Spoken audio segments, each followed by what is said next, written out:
اس کے بعد سن عیسوی 576 یعنی اللہ کے نبی صلی اللہ علیہ وسلم کی عمر 571 میں آپ کی پیدائش ہے، اور 576 یعنی تقریباً 5 سال کی عمر آپ صلی اللہ علیہ وسلم کی، یعنی 4 سال مکمل ہو چکے ہیں۔ اب حضرت حلیمہ سعدیہ رضی اللہ عنہ، ویسے تو معمول تھا 2 سال کے بعد ماں کے پاس واپس کرنے کا، لیکن دوسرے سال میں چونکہ بیماری پھیلی ہوئی تھی تو 2 سال اور رکھ لیا۔ 4 سال پورے ہونے کے بعد، اور ایک روایت میں آتا ہے کہ 5 سال پورے ہونے کے بعد حضرت حلیمہ سعدیہ نے آپ کو حضرت آمینہ کے حوالے کر دیا۔ حضرت آمینہ رضی اللہ عنہ اللہ کے نبی صلی اللہ علیہ وسلم کی والدہ ہیں۔ جب بیٹا اپنے پاس آ گیا، 4 سال کا یا 5 سال کا بچہ پاس میں آ گیا، اچھا یہی لکھا ہے کہ یہ جو سینہ چاک کرنے کا جو واقعہ پیش آیا، اس سے حضرت حلیمہ سعدیہ گھبرا گئی، اور گھبرانے کی وجہ سے انہوں نے کہا کہ یہ بچہ جن کا ہے یعنی ماں تک پہنچا دینا ضروری ہے، ورنہ پتہ نہیں میرے پاس رہ کر کچھ ہو گیا تو اس کی ذمہ دار کون ہے۔ تو اس وجہ سے اس واقعے کے بعد انہوں نے لے جا کر حضرت آمینہ کے حوالے کیا۔ اب حضرت آمینہ کے پاس یہ بچہ آیا 4 سال کے بعد، ظاہر ہے کہ ایک ماں اپنے بچے کے لیے کیا نہیں کر سکتی ہے، وہ سب کچھ کیا ہوگا۔ اور اس میں ایک خاص بات یہ ملتی ہے کہ حضرت آمینہ کی ایک باندی تھی، حضرت ام ایمن، جن کا نام تھا برکہ ان کا نام تھا۔ یہ حبشہ کے رہنے والی تھی، وہی حبشیہ تھی، جیسے حضرت بلال حبشی تو حضرت ام ایمن یہ بھی حبشی تھے، حبشیہ تھی۔ تو اللہ کے نبی صلی اللہ علیہ وسلم کی خدمت کے لیے حضرت آمینہ نے ان کو متعین کیا۔ ان کا نام اصل میں برکہ تھا، اور ام ایمن ان کے بیٹے کا نام ایمن تھا۔ تو یہ بات ذہن میں رہے کہ لڑکے کا نام ایمن ہوتا ہے، ام ایمن لڑکی کا نام رکھا جا سکتا ہے، لیکن ایمن یہ لڑکے کا نام ہے۔ تو حضرت ام ایمن کو آپ کی خدمت کے لیے متعین کیا۔ اللہ کے نبی صلی اللہ علیہ وسلم فرمایا کرتے تھے کہ یہ ام ایمن، یہ خاتون میری والدہ کے بعد میری ماں ہے، اس لیے کہ ان کا واقعہ آگے بھی آئے گا کہ واقعی ماں کی طرح سے انہوں نے اللہ کے نبی صلی اللہ علیہ وسلم کا خیال رکھا ہے۔ اور آپ جب نبی بنائے گئے تو اس کے بعد اولین پہلی جو عورتیں جو ایمان لائی، سب سے پہلی تو حضرت خدیجہ ایمان لائی، لیکن ان کے بعد پہل کرنے والیوں میں جو عورتوں کا نام آتا ہے ان میں حضرت ام ایمن رضی اللہ عنہا کا نام آتا ہے۔ اللہ کے نبی صلی اللہ علیہ وسلم نے ان کو آزاد کیا تھا۔ اچھا یہ اصل میں باندی تھی حضرت عبداللہ کی، اللہ کے نبی صلی اللہ علیہ وسلم کے والد جو تھے حضرت عبداللہ، ان کی باندی تھی۔ ان کے وفات اور انتقال کے بعد ظاہر ہے کہ حضرت آمینہ کی باندی رہی۔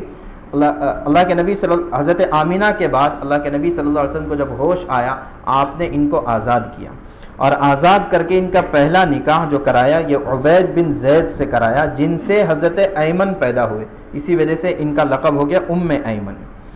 پھر پہلے شوہر کے انتقال کے بعد اللہ کے نبی صلی اللہ علیہ وسلم نے ان کا نکاح اپنے ایک چہیتے صحابی حضرت زید بن حارثہ رضی اللہ عنہ سے کرایا، ان سے حضرت اسامہ بن زید رضی اللہ تعالیٰ عنہ پیدا ہوئے۔ حضرت ام ایمن انہوں نے دونوں جگہ کی ہجرت کی تھی، حبشہ کی بھی کی تھی اور مدینہ منورہ کی بھی ہجرت کی تھی، اور انہوں نے بڑی لمبی عمر پائی۔ ان کا انتقال حضرت عثمان رضی اللہ تعالیٰ عنہ کی خلافت میں ہوا ہے۔ چنانچہ یعنی آپ اندازہ کریں کہ انہوں نے اللہ کے نبی صلی اللہ علیہ وسلم کے بچپنے کو دیکھا، جوانی کو دیکھا، نبوت کو دیکھا، حبشہ کی ہجرت کی، مدینہ کی ہجرت کی، اللہ کے نبی صلی اللہ علیہ وسلم کی وفات کو دیکھا۔ اور عجیب واقعہ بھی ملتا ہے کہ جب اللہ کے نبی صلی اللہ علیہ وسلم کی وفات ہوئی، نہیں بلکہ اللہ کے نبی صلی اللہ علیہ وسلم کی حیات ہی میں حضرت انس رضی اللہ تعالیٰ عنہ فرماتے ہیں کہ اللہ کے نبی صلی اللہ علیہ وسلم حضرت ام ایمن کی زیارت کے لیے جایا کرتے تھے۔ ظاہر ہے کہ اللہ کے نبی سے بڑی عمر کی تھی، تو کبھی جانے پر حضرت ام ایمن کچھ اکرام کرتی، کچھ کھانے کے لیے، کچھ پینے کے لیے پیش کرتی۔ تو اللہ کے نبی صلی اللہ علیہ وسلم کبھی روزے سے ہوتے، روزے دار ہوتے، تو آپ منع کرتے کہ میں نہیں کھاؤں گا۔ تو یہ چونکہ بچپن سے پالا تھا تو باقاعدہ اصرار کر کے روزہ توڑوا دیتی اور کھلا دیتی اللہ کے نبی صلی اللہ علیہ وسلم کو محبت کے ساتھ اور شفقت کے ساتھ۔ تو یہ واقعہ بھی لکھا ہے کہ اللہ کے نبی صلی اللہ علیہ وسلم کا جب انتقال ہوا تو حضرت ابو بکر رضی اللہ عنہ نے حضرت عمر سے کہا کہ چلو عمر ام ایمن کی خدمت میں جاتے ہیں، کہ اللہ کے نبی صلی اللہ علیہ وسلم بھی ان کی خدمت میں جایا کرتے تھے۔ تو جو ہے بڑوں کی خدمت میں جانا، بزرگوں کی خدمت میں جانا، یہ صحابہ والا عمل ہے۔ تو حضرت ابو بکر ان کو حضرت عمر کو لے کر گئے، تو وہاں جب گئے یہ دونوں حضرات تو حضرت ام ایمن رونے لگی۔ تو ان دونوں نے سمجھایا کہ اللہ کے نبی وہ یہ سمجھے کہ اللہ کے نبی صلی اللہ علیہ وسلم کی وفات پر رو رہی ہے، غم میں رو رہی ہے۔ تو فرمایا کہ نہیں، میں اس غم میں نہیں رو رہی ہوں، اس لیے کہ مجھے اس بات کا یقین ہے کہ اللہ کے نبی صلی اللہ علیہ وسلم جہاں بھی ہے ہم سے اچھی جگہ پر ہے،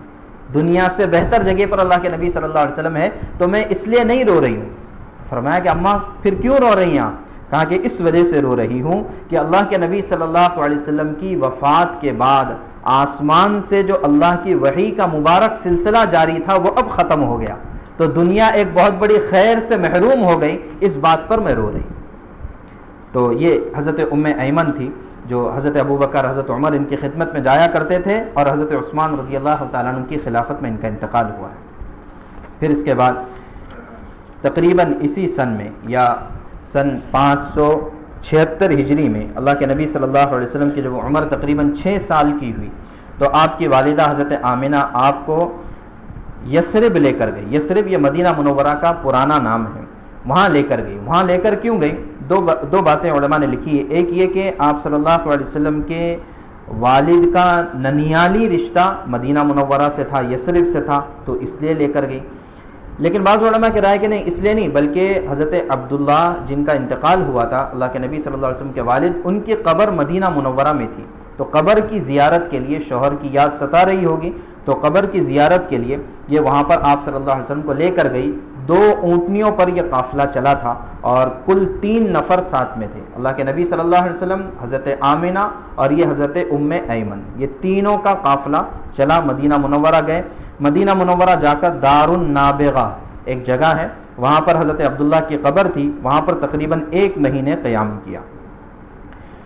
روایتوں میں آتا ہے کہ اللہ کے نبی صلی اللہ علیہ وسلم جب مدینہ منورہ ہجرت کر بعد میں گئے تو وہاں پر آپ کو وہ ساری باتیں یاد رہا کرتی تھیں کہ بچپن میں یہاں پر آیا تھا، کہ عدی بن نجار کا ٹیلہ تھا، اللہ کے نبی صلی اللہ علیہ وسلم فرماتے ہیں کہ مجھے یہ ٹیلہ یاد ہے، اور یہ بھی فرمایا کہ یہاں پر ایک انصار کی بچی رہتی تھی، انیسہ نام تھا، تو میں اس کے ساتھ کھیلا کرتا تھا، یہ بھی اللہ کے نبی صلی اللہ علیہ وسلم کو یاد تھا۔ اسی طرح جن دوستوں کے ساتھ کھیلتے تھے اور یہ کہ پرندوں کو اڑایا کرتے تھے، پرندے آ کر بیٹھتے جیسے کبوتر وغیرہ آ کر بیٹھتے، ان کو اڑاتے تھے، تو جن بچوں کے ساتھ یہ کھیل کھیلا کرتے آپ ان کو بھی یاد رکھتے تھے، آپ کو وہ بھی چیز یاد تھی۔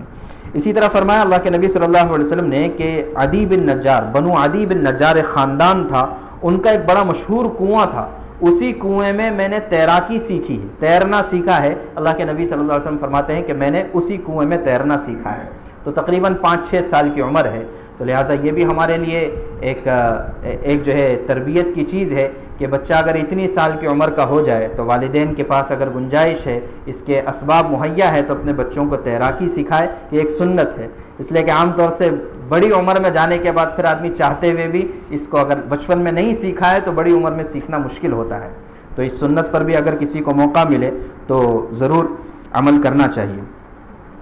حضرت ام ایمن فرماتی ہے کہ جب میں اللہ کے نبی صلی اللہ علیہ وسلم کے ساتھ مدینہ منورہ اس وقت گئی تھی، تو اس وقت بھی جو مدینہ منورہ کے یہود تھے وہ اللہ کے نبی صلی اللہ علیہ وسلم کو بار بار تاک کر دیکھا کرتے تھے کہ یہ واقعی وہی نبی ہے جن کی صفات اور جن کی بشارتیں ہماری کتابوں میں دی گئی ہے، تو اس زمانے میں بھی ایسا ہوتا تھا۔